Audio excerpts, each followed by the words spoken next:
苦楚之战第11章，自由港湾行第5集。浩恩感到情势紧迫，必须逃离日本，已完全放弃去台湾的想法。目前只有2个选择：大陆、香港。他担心苏联式大清洗在中国大陆发生，毕竟中苏体制相同。明白了，我们把姐弟俩带到通往天国之路，让他们一直生活在属天的境界里，就能躲避地上的灾祸，远离魔鬼的诱惑。保卫说，太太的悟性灵性比我高，神给的帮手都大有能力。浩恩说。宝慧没出声，心里默默献上感恩的祷告。正祷告时，恍然明白神对摩西说的话：我要显我一切的恩慈在你面前经过，宣告我的名，我要恩待谁就恩待谁，要怜悯谁就怜悯谁。他知道自己生命的光景，觉得不配有林浩恩这样的丈夫，没资格做神所赐产业、一双儿女的母亲。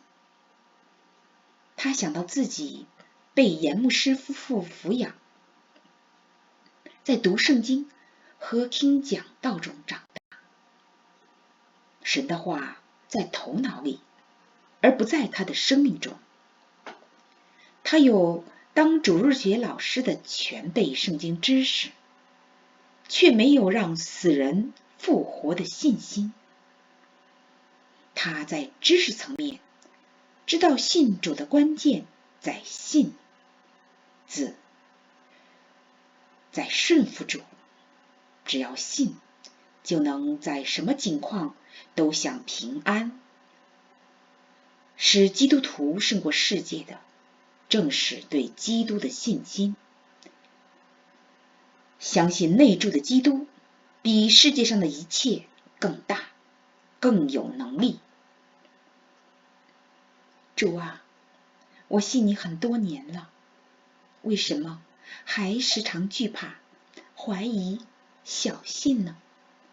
宝慧心里问。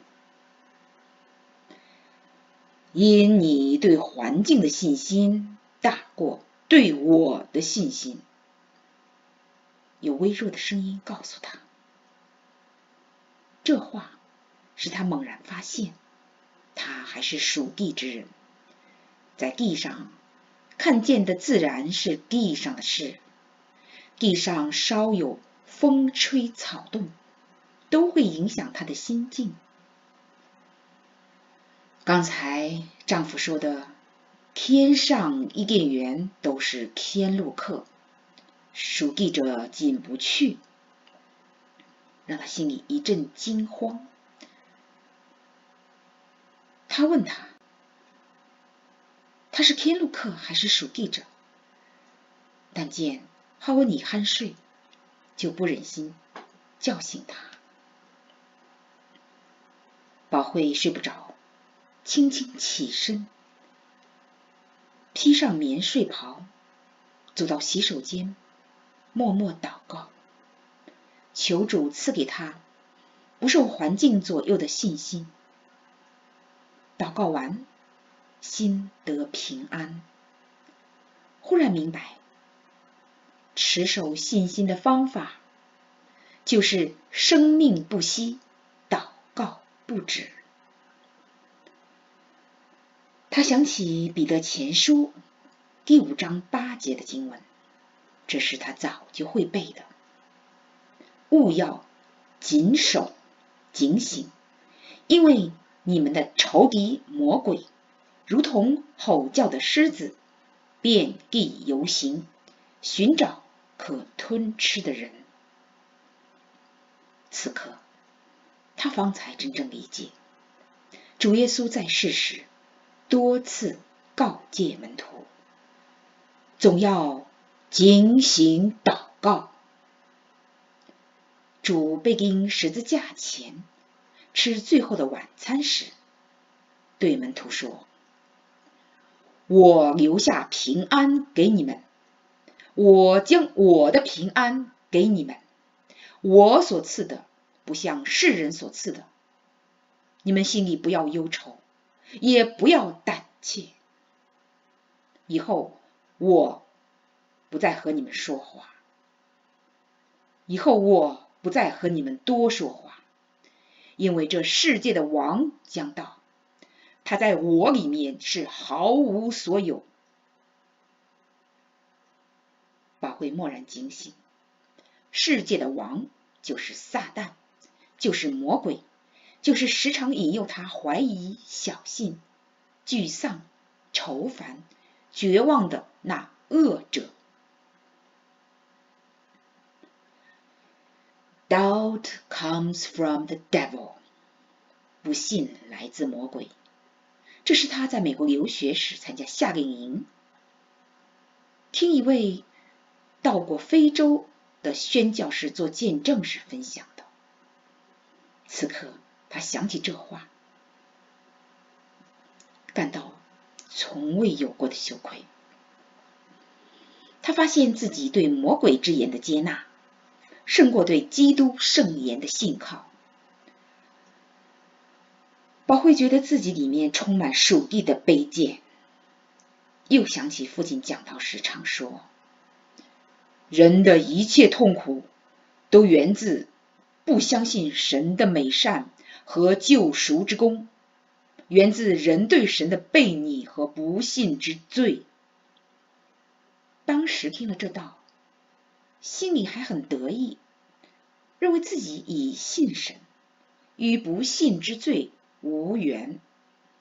现在才发现，他其实更信魔鬼的谎言，导致内心的平安常被环境摇撼。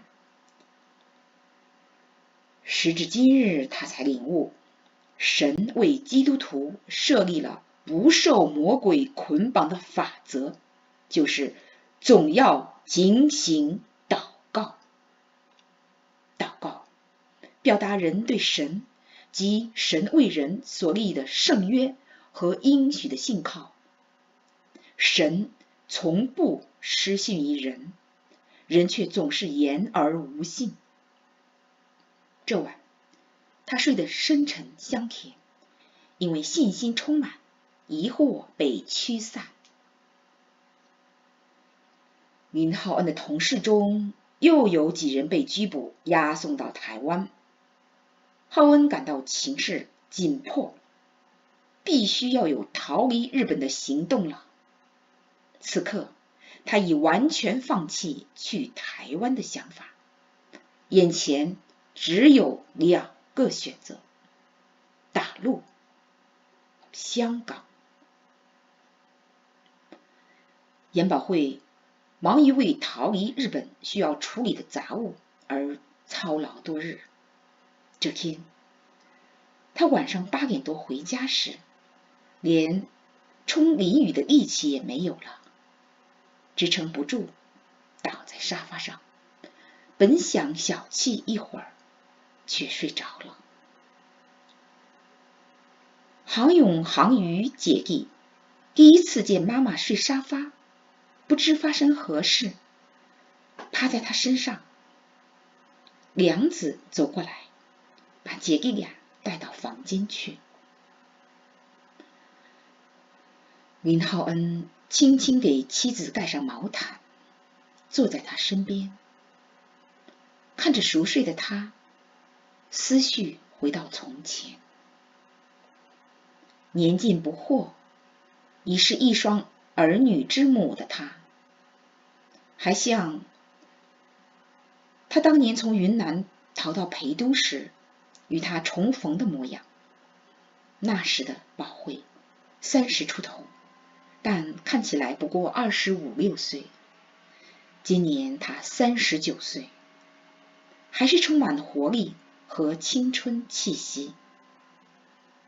浩恩想，也许因为宝慧内在的生命依然是风华正茂，才使相貌没有变老。现在的她仪态典雅，气质纯贵，战乱未能穿透她生命的坚构层，苦楚磨难没使她的灵魂衰残。清洁的灵，交托的心，使她轻省，没有把精力枉费在愁苦中。她知道她的信心，活在爱中，是她抵御容颜褪色的内功。她生命深处散发馨香，那股使人向善的力量，使她有一种磁场，震慑邪恶的磁场。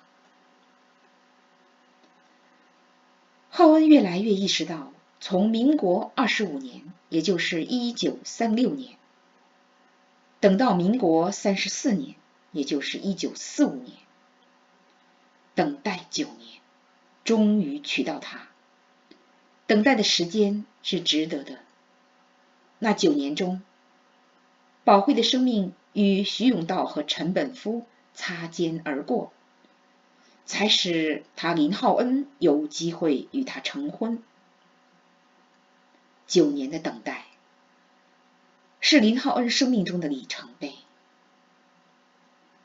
从徐永道和陈本夫，林浩恩学到很多，从严宝慧身上，他也学到很多。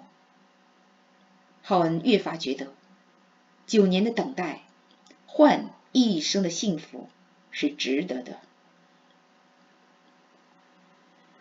民国25年，淞沪抗战爆发前一年，在杭州剑桥堂礼拜时，初次见到宝慧，就被她浅粉色皱纱短袖西式连衣裙里窈窕的身影、沉静的气质、端庄的举止、光洁的肌肤、秀丽的容颜、含笑的瞳仁、温柔的言谈、中西合璧的韵味，弹琴为唱诗班伴奏时圣洁专注的神情所吸引。到民国31年，也就是1942年，陪都重逢时，他被宝慧散发的生命力和馨香所吸引，唤起他求婚的激情和勇气。陈本夫殉国后，浩恩对宝慧的倾慕升华为超越私欲的怜惜与大爱。浩恩从内心敬重徐永道和陈本夫，因他们深爱宝慧，这让浩恩有道义感，照顾殉国烈士所爱的人。9年的等待，使浩恩对宝慧的爱已无法理得清楚，他只想陪她一生，护她一生。抗战胜利那年圣诞节，他和她步入教堂成婚。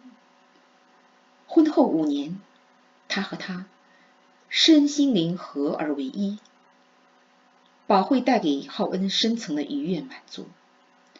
浩恩爱宝慧如同爱自己，她是他生命的一部分，无法用语言表达爱的理由。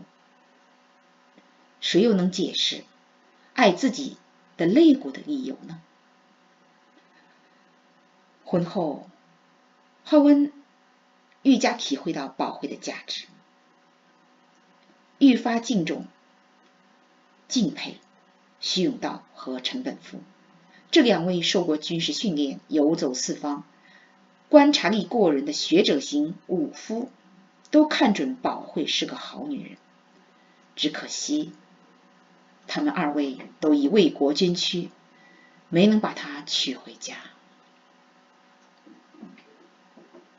他和他婚后这些年越来越明白，严宝慧这一类女人，不嫁则已，一旦嫁人，嫁谁是谁的贤妻，嫁谁都会与夫举案齐眉，敬重顺服一家之主。这是根深蒂固的信仰，使他如此这般。想到这里，浩恩心里发誓，要让宝慧安度余生，再也不要逃难，永无被抓挨炸的危险。他要为他的幸福决定未来去向。严宝慧在沙发上一觉睡到黎明，起身时发现丈夫为她预备好浴巾睡衣，她很多地方都比自己周到细心。林浩恩还在卧室熟睡，宝慧轻轻走进去，看着安睡的丈夫，感激之情油然再起。宝慧从心里感激浩恩等了她9年。浩恩几次顶住父母逼婚娶富家小姐的压力，一往情深，爱她到底。他润物细无声的挚爱，温暖了宝慧的心。从浩恩身上，宝慧感受到从基督而来的那种大爱。她为有她这样的丈夫，感谢看顾她的主。浩恩令宝慧对他的敬慕一日日加增。第二天吃早饭时，看着稚嫩的儿女，严宝慧想起自己在战乱中孤单颠沛的前半生，实在不愿孩子步父母的后尘，活在战争的阴影中。她对丈夫说：浩恩，我想禁食1天，祷告求主给我们指条路，去台湾，回中国，还是别处？林浩恩坐在沙发上，手里拿着当天的英文报纸 The Japan Times 日本时报，仔细品读与朝鲜半岛战局有关的新闻，试图从字里行间，从文字背后找到通向未来的亮光。听见妻子的话，他把目光从报纸转向她，说：不必禁食祷告，我已经知道该去哪里。我不想此生在台湾岛终了。学生时代的我，梦想功业救国，留美归来，要施展才能之际，日军轰炸机开到我的办公室投弹，我跟着中航厂逃难，一直逃到缅甸，几次险些丧命，哪会料到抗战结束，内战爆发，打了几年，尘埃落定，共产党执政，天下得太平。谁知朝鲜半岛又打起来，中国卷入多国战争。我想回国贡献菲薄之力，但是从最近偷偷读的共产主义书籍，我发现尚不能完全认同共产价值体系。我还担心苏联式大清洗在中国大陆发生，毕竟中苏体制相同。浩恩又说。严宝慧看着丈夫，她像是话还没说完。再等些时日，主会把我们领到可安歇的水边。浩恩接着说，先父总提醒我，人生转折点时要禁食祷告，谦卑到主的脚前，寻求主的引导。宝会说：“今晚我就陪你禁食祷告。”好儿说：“今天就到这里了，多谢各位收听、收看、订阅、点赞。